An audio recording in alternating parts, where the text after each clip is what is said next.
Hello everyone, UC this side. तो चलिए देखते हैं आज मैंने टोटल डे में हमने आज क्या क्या किया और किस तरीके से हमने मार्केट में परफॉर्मेंस दिया और ऑल। आज आप देख सकते हो करीब करीब हमने 70 पॉइंट्स कैप्चर किया और 1,05,000 रुपये करीब का प्रॉफिट बनाया। तो वो किस तरीके से मैंने कैप्चर किया एंड ऑल आज हम देखेंगे। डायरेक्शनल सीखने की थोड़ी कोशिश करेंगे कि मैं किस तरीके से आज मैंने डायरेक्शनल बायस लेके गया था। तो उस तरीके से डायरेक्शनल बायस लेकर के गया था। तो मैंने आज टोटली क्या दिन के एंड में किया एंड ऑल सो दैट कि ये मैंने प्रॉफिट मेक कर पाया। तो चलिए देखते हैं किस तरीके से आज क्या मार्केट परफॉर्मेंस दिया। तो जैसे कि आप देख सकते हो कि आप डेज का अगर आप चार्ट खोलोगे तो मार्केट इज लाइक कि 44,000 पे उसने सपोर्ट बनाया था। तो 44,000 पे जब मार्केट ने सपोर्ट बनाया था, 44,400 पे मार्केट ने सपोर्ट बनाया था। अगर आप डे पे देखोगे तो 44,400 पे उसने सपोर्ट बनाया था। तो अगर आप उस तरीके से देखोगे तो आज का डे स्टार्टिंग हुआ, आप देखोगे जस्ट मिनट, आप डे स्टार्टिंग हुआ यहाँ पे 45,300 पे डे स्टार्टिंग हुआ। बट 5 मिनट का कैंडल काफ़ी ज़्यादा बेयरिश बनाया था। आप देखोगे 5 मिनट का कैंडल काफ़ी बेयरिश बनाया था, बट उधर से वापस रिवर्सल आया और ये आपका एक डोजी कैंडल बनाया। तो आप देखोगे यहाँ पे एक रिवर्सल साइन आया। तो उसके बाद में फिर ये आपका इंगल्फिंग कैंडल बना। फिर उसके बाद में आप देखोगे कि यहाँ पे साइडवेज हो गया मार्केट। तो वो चीज़ें हैं और इसी पॉइंट ऑफ टाइम पे मैंने एक ट्रेड लिया। यही पॉइंट ऑफ टाइम पे मैंने ट्रेड लिया ये दिस पॉइंट ऑफ टाइम पे। तो इस पॉइंट ऑफ टाइम पे हमने ट्रेड लिया और ये हमारा था डे का एसएल और उस तरीके से हमने डे एंड किया। और हमने ये पूरा हमने जो आपका ट्रेंड था ये पूरा कैच किया। और इस पॉइंट ऑफ टाइम पे हमने ट्रेंड को कैच करने के बाद इस पॉइंट ऑफ टाइम पे हमने इसको छोड़ा। क्यों छोड़ा? बिकॉज हमारा एक सीधा सा लॉजिक है, जब भी 70 to 80%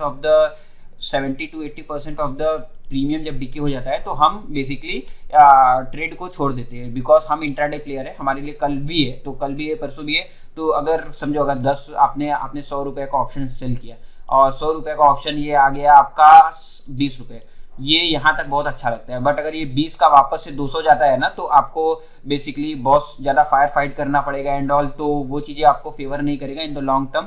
तो बिकॉज कि ये 10 दिन में से एक दिन होने वाला है, तो वो हम एक दिन भी क्यों आने दें अपने बुक में। तो 9 दिन अगर हम 20-20 रुपये देते भी हैं तो that would not cost us very high. तो इसके लिए हम इस तरीके से हम जाएंगे। तो उस तरीके से हमने गए आज। आप देखोगे अगर मेरा ऑर्डर बुक देखोगे किस तरीके से मैंने ट्रेड एंड ऑल किया था, तो ऑर्डर बुक देखोगे और अभी टाइम हो रही है 3:10 और मार्केट करीब करीब वहीं पे है। मार्केट ऊपर गया था बट फिर उसके बाद में काफ़ी अच्छा स्ट्रेच आउट किया। उसके बाद में काफ़ी ज़्यादा वहीं पे कंसोलिडेशन किया। आफ्टर 2 o'clock वो काफ़ी ज़्यादा कंसोलिडेशन किया। आप देखोगे इस पॉइंट ऑफ टाइम पे 10:30 बजे के बाद से ये पूरा कंसोलिडेशन फेज में चला गया था। कुछ लोग काफ़ी बार डिबेट करेंगे कि ये सिंपल चीज़ें कैसे किस तरीके से पैसा बना सकती है। अगर ये सिंपली ये अपना हायर हाई तोड़ते जा रहा है तो ये किस तरीके से पैसा बनाएगी। यही लोगों को जानने की बहुत ज़रूरत है कि आप अगर 10 इंडिकेटर समझो, अगर मैं यहाँ पे 10 इंडिकेटर लगा देता हूँ और 10 प्राइस एक्शन के बेसिस पे मैं 10 अलग अलग इंडिकेटर्स लगा देता हूँ और 10 अलग अलग चीज़ें कर देता हूँ तो लोगों को वो बहुत अच्छा दिखेगा। But in the long run आपको भी मालूम है कि वो पैसा नहीं बनाता है। आपको सिंपल चीज़ें, आप जितना भी सिंपल चीज़ें करोगे वही पैसा इन द लॉन्ग रन बनाता है। तो आपको सिंपल चीज़ों के ऊपर ध्यान देना है rather than going for a very complex topics, क्योंकि आपको समझ में भी आना चाहिए कि इस पॉइंट ऑफ टाइम पे मार्केट में हो क्या रहा है। फॉर एग्जांपल जैसे अगर आप देखोगे मेरा ऑर्डर बुक, एक बार मैं आपको दिखाता हूँ, ठीक है।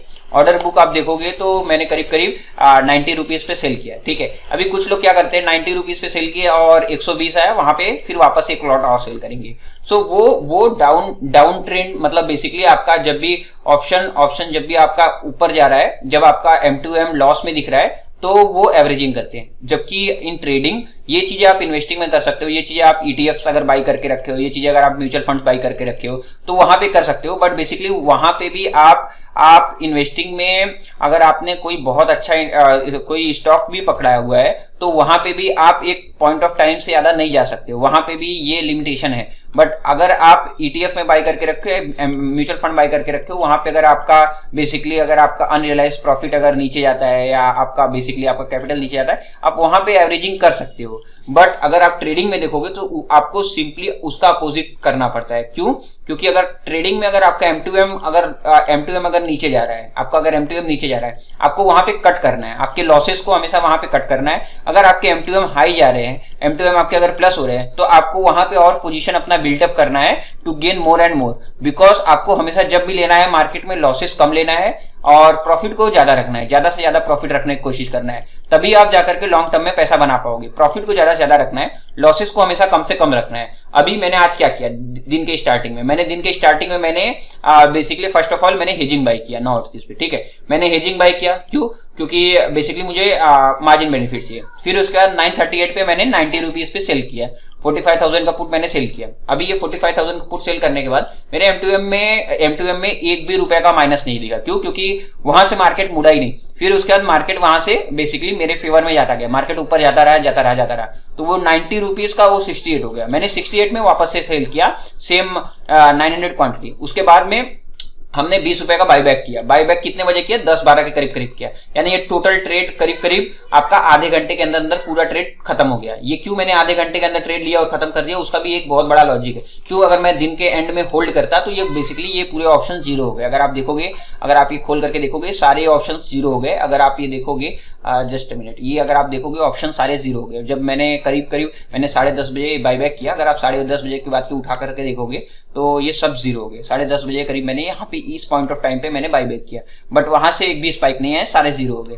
ये काफी बार होंगे आपके साथ अगर आप डायरेक्शनल प्ले कर रहे हो। मेरा सिंपल सा रूल है, अगर मैं डायरेक्शनल प्ले कर रहा हूँ 70 to 80% ऑफ द डीके जब भी हो जाता है तो मैं वाइंड ऑफ कर देता हूँ और वहां से मैं बाहर आ जाता हूँ। तो ये मेरा सिंपली रूल है, तो मैं हमेशा अपने रूल को फॉलो करूंगा और रेदर की ये नहीं देखने जाऊंगा कि भाई वहां पे क्या हो रहा है एंड ऑल। और काफी बार इस पे भी हम ट्रेडिंग एसएल लगाते हैं, वो भी चीजें अप्लाई होता है। तो वो सारी चीजें मैं आपको डिस्कस करता हूँ कि किस तरीके से मैं ट्रेडिंग एसएल एंड ऑल लगाता हूँ, तो वो चीजें हम सब डिस्कस करेंगे।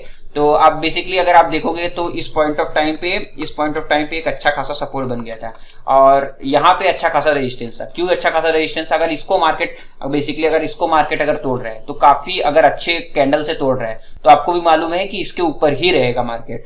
क्यों रहेगा, उसका मेन रीजन है क्योंकि मार्केट ने, अगर आप देखोगे लॉन्ग टर्म पे, अगर आप पीछे उठा करके देखोगे, थोड़ा सा अगर आप पीछे जा करके देखोगे मार्केट को कि क्या क्या हुआ, तो अगर आप देखोगे ये पॉइंट ऑफ टाइम पे, तो अगर जितने बार ये टच करता है ना, उतने बार इसका जो स्ट्रेंथ है वो लो हो जाता है। आप अगर देखोगे ये जो भी आपका रेजिस्टेंस है ना, तो ये इसका स्ट्रेंथ काफी लो हो जाता है। एक बार टच किया, 2 बार टच किया, 3 बार टच किया, चौथे बार इसको तोड़ना ही तोड़ना है। अगर 3 बार अगर रेजिस्टेंस को टच करके आ रहा है ना, तो वो काफी लो हो जाता है, वो रेजिस्टेंस बहुत लो हो जाता है। तो अभी ये चौथे बार अगर तोड़ता है तो ये काफी ऊपर निकलेगा ही निकलेगा, जो कि आज हुआ। तो उस तरीके से हमने उस पॉइंट ऑफ टाइम पे हमने ट्रेड लिया था, तो हमने इस पॉइंट ऑफ टाइम पे ट्रेड लिया था और करीब हम इस पॉइंट ऑफ टाइम पे हम निकल गए।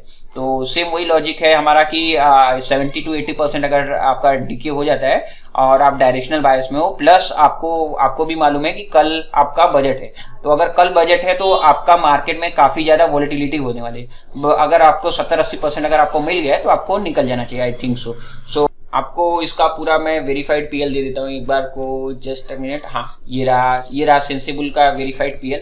तो आप देखोगे 15 को हमने अच्छा प्रॉफिट किया था, 16, 17, 18, 19, 20 हमने अच्छा प्रॉफिट किया था। अभी 31 आज भी अच्छा प्रॉफिट किया। रही बात इसके वेरीफाइड लिंक की, तो मैं डिस्क्रिप्शन में दे दूंगा, आप चेक कर सकते हो इसकी पूरे वेरीफाइड लिंक। जो भी आप इधर देख पा रहे हो वो सेम चीजें आप भी देख पाओगे। मैं इसका वेरीफाइड लिंक दे दूंगा, तो ये सेम वेबसाइट पे आप जाकर के आप वेरीफाइड लिंक चेक कर सकते हो एंड ऑल। और चलिए देखते हैं कल क्या होता है एंड ऑल। मोस्ट प्रोबेबली हम कल बहुत कम क्वांटिटी से ट्रेड करने वाले, और आप भी अगर आपकी अगर अच्छी खासी रिस्क एपेटाइट नहीं है, आप कल कम क्वांटिटी, अगर आपकी क्वांटिटी 10 लॉट की ट्रेड करने की है, आप ट्राई करो कि कल के दिन आप 2 से 3 लॉट से ज्यादा जाओ मत, क्योंकि कल काफी मार्केट वोलेटाइल होने वाला है। और अगर जा रहे हो तो, अगर नहीं जा रहे हो, अगर आप कल बेसिकली अगर जा रहे हो तो आप बेसिकली स्ट्रैडल या स्ट्रैंगल के लिए मत जाओ। आप बेसिकली अच्छे डायरेक्शनल पकड़ने के लिए, डायरेक्शनल कैच करने के लिए जाओ। आप पॉइंट्स लेने के लिए ज्यादा से ज्यादा पॉइंट कैप्चर करने के लिए जाओ और कम से कम लॉट में जाओ, ताकि वो आपको अगर हर्ट भी होता है तो काफी ज्यादा कम हर्ट होगा, तो वो रहेगा। और अच्छा खासा आप हेजिंग लेके जाना है, क्योंकि अगर लेके जाते भी हो तो अच्छा हेजिंग आप पकड़ के जाना, बिकॉज कल काफी वोलेटाइल डे होने वाला है। तो चलिए देखते हैं कल क्या होगा एंड ऑल। तो चलिए bye, thank you, have a nice day.